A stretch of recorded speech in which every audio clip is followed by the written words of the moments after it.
पुरोहित जी और विद्यानगर आगार के बहादुर साथियों, हमें ये सब करने की आवश्यकता क्यों पड़ी, ये आप भली भांति जानते होंगे। और जो आज संयुक्त मोर्चे ने 3 माह के क्रमबद्ध आंदोलन जो शुरू किए थे वो कोई नए नहीं है। हम रोडवेज कर्मचारियों ने पिछली भाजपा सरकार में भी लगातार 5 साल रोडवेज को बचाने के लिए आंदोलन किए और अंतिम समय में जाके हमने हमारी मांगों और समस्याओं को लेके 7वां वेतन आयोग, सेवानिवृत्ति भुगतान, नई बसों को लेके हमने जो राजेश्वर जी ने जैसा बताया कि 20 दिन की हमने हड़ताल की और आचार संहिता लग जाने के कारण हमने वो हमारा आंदोलन स्थगित किया था। और उसी क्रम में जब वर्तमान कांग्रेस सरकार ने जो वादे किए थे उस समय मंच पे आके हड़तालियों के पूरे राजस्थान में, उन वादों को उन्होंने पूरा नहीं किया।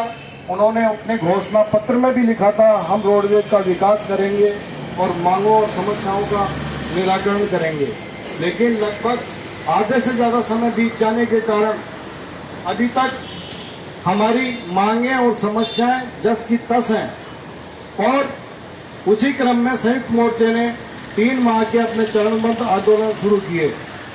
उसके तहत ये हमारा 7वां चरण चल रहा है और 20 तारीख को पिछले दिनों 5 मीटिंगें पूरे राजस्थान में हुई थी और पूरे महीने पूरे राजस्थान के हर डिपो में जाके संयुक्त मोर्चे के घटक दलों के नेताओं ने मांगों और समस्याओं के बारे में अवगत कराया और जो हमारा 11 सूत्री मांग पत्र है उसको लेकर हम ये आंदोलन कर रहे हैं। अब आने वाले कार्यक्रमों के लिए हमें कमर कसनी है और हमें उनको एकताबद्ध तरीके से पूरी ताकत के साथ उसको लागू करना है, उसको कामयाब और सफल बनाना है। जितना संघर्ष हम ईमानदारी से करेंगे, एकताबद्ध तरीके से करेंगे, उसी प्रकार हमको उसका परिणाम मिलेंगे। और संयुक्त मोर्चे के आंदोलन का ही परिणाम है कि सकारात्मक परिणाम आने लग गए हैं। अखबारों के माध्यम से, टीवी के माध्यम से, सोशल मीडिया के माध्यम से आप देखते होंगे कि कभी परिवहन मंत्री जी सेवानिवृत्त कर्मचारियों के भुगतान के लिए चिट्ठी लिख रहे हैं मुख्यमंत्री को, कभी वो हमारी रोडवेज को कारपोरेशन से स्टेट ट्रांसपोर्ट में बनाने के लिए चिट्ठी लिख रहे हैं। ये संयुक्त मोर्चे के आंदोलनों का ही प्रभाव है। और आपने देखा होगा पिछले दिनों हमारी जो सैलरी थी लगभग 2.5-3 महीने की ड्यू होने को आई थी।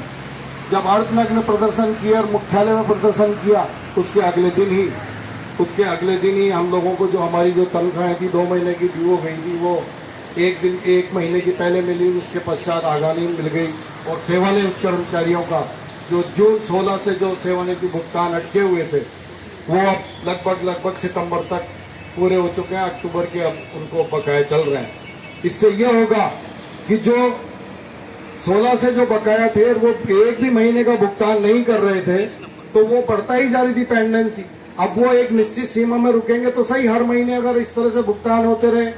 और जो हमारे सेवानिवृत्त साथी जो दिवंगत हो गए, हम उनकी आत्मा की शांति के लिए ईश्वर से प्रार्थना करते हैं कि अपने खून पसीने की कमाई से सींच के रोडवेज को बुलंदियों पर लेके आए। 60 डिपो से आज 56-54 अपनी केंद्रीय कार्यशाला डिपो जो बनाए और इतना बड़ा बेड़ा बनाए, इतनी संपत्ति इकट्ठी की, तो हम उनको बधाई देते हैं। और उनकी जो वर्तमान में भी सेवानिवृत्त हुए साथी, हम उनको भी बधाई देते हैं।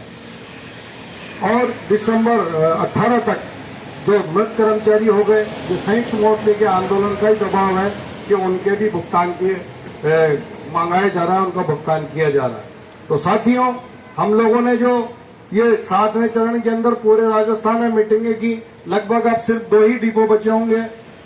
विद्यानगर की आज मीटिंग हो रही है, केंद्रीय कार्यशाला और टायर प्लांट की अब वो 4 तारीख के आसपास या 5 से पहले मीटिंग होगी। उसके बाद अपने जो अगले दौर के कार्यक्रम है उसके लिए हमें कमर कस लेनी है और उसको पूरी एकता और ताकत के साथ अपने को लागू करना है। संयुक्त मोर्चे का जो 11 सूत्री मांग पत्र है, पहले कार्य दिवस को वेतन पेंशन का भुगतान किया जाए।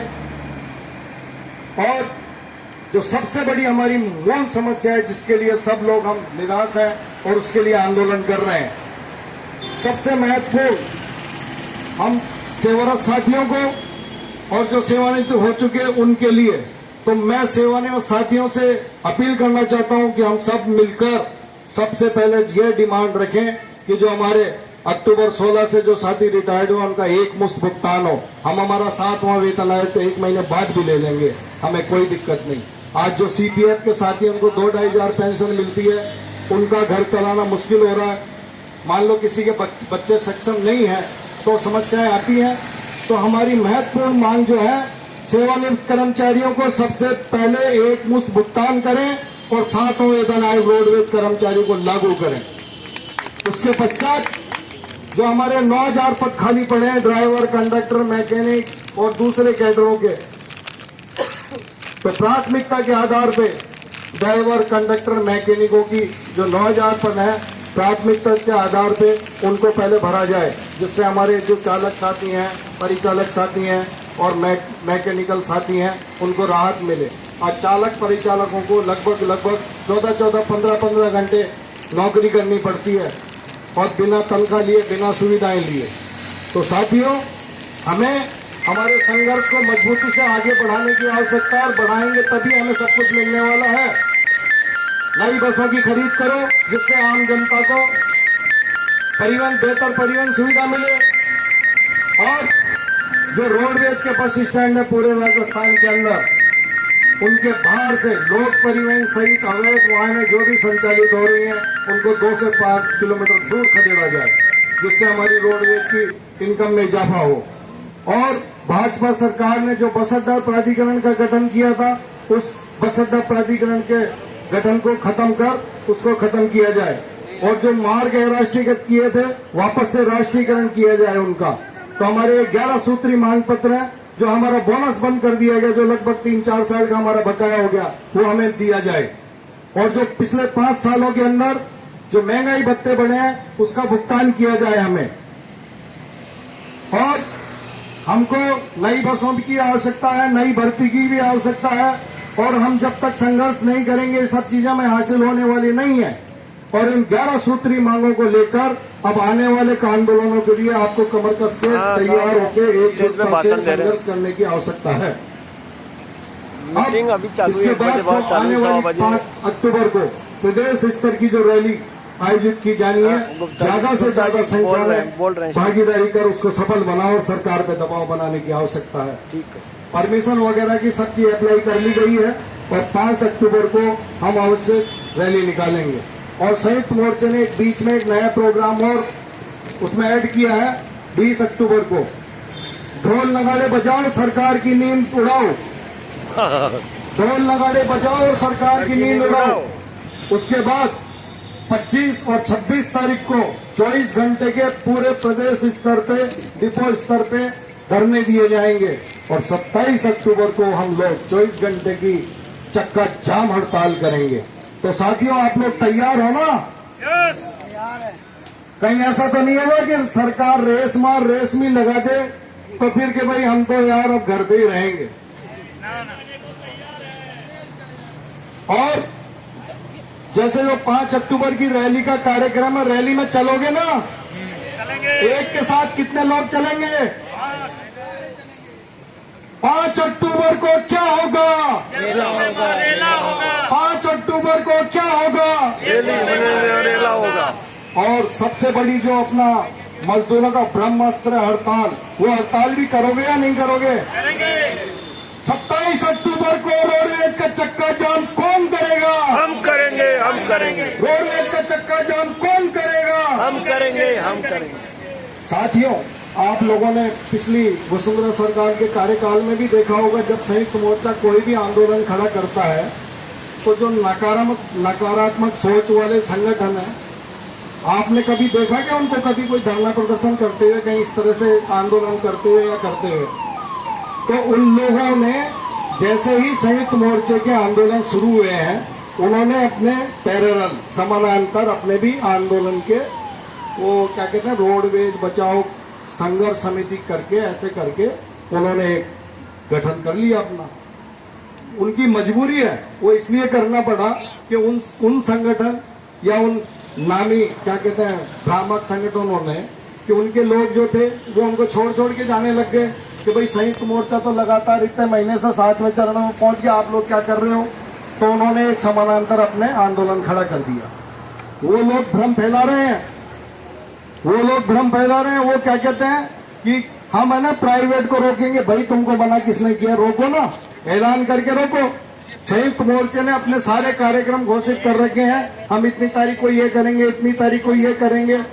तो आप भी अपना संयुक्त संघर्ष समिति की तरफ से ऐलान करो कि हम प्राइवेट को नहीं चलने देंगे। कौन मना कर रहा है आपको। और वो दूसरा सगुप्ता क्या छोड़ते हैं कि हम बताते हैं दूसरा तरीका। बोले वो बताओ क्या तरीका है। कैसा करते हैं हम, हमारी गाड़ियों को डिपो से निकाल के और जो राजस्थान के सारे जो हाईवे हैं जयपुर के आसपास के, उन पे खड़ी करके आ जाते हैं। ऐसा कौन करेगा भाई, मैनेजमेंट करने देगा क्या ऐसा, या चालक कोई गाड़ी लेके जा रहा है इसको यहाँ आड़ी करके छोड़ के चला जाएगा क्या, उसकी जिम्मेदारी कौन ले। वो तो संगठन सारी जिम्मेदारी कर्मचारियों के हवाले करना चाहते हैं। और नेताजी जो कहीं अभी चलता रहता है कि हड़ताल में तनख्वाह ली, जो हड़ताल में तनख्वाह ले ऐसे कोई लोग है ना, उनको तो सब जानते हैं कौन ने कैसा किया होगा। तो ऐसे लोगों के भ्रम में नहीं आए। हमें संयुक्त मोर्चे के जो आने वाले कार्यक्रम है उनको एकताबद्ध तरीके से लागू करना है और लागू करेंगे, तभी हमारी विजय होगी। और विजय निश्चित है, ईमानदारी से संघर्ष करना पड़ेगा। 5 तारीख को रैली और 20 तारीख को ढोल नगाड़े बजाकर सरकार को जगाने की आवश्यकता है। और उसके पश्चात 25, 26 को जो धरने लगेंगे 24 घंटे और 26 की 12 बजे बाद रात को हमारे रोडवेज का हम चक्का जाम करेंगे और हमारे हक और अधिकार लेके रहेंगे।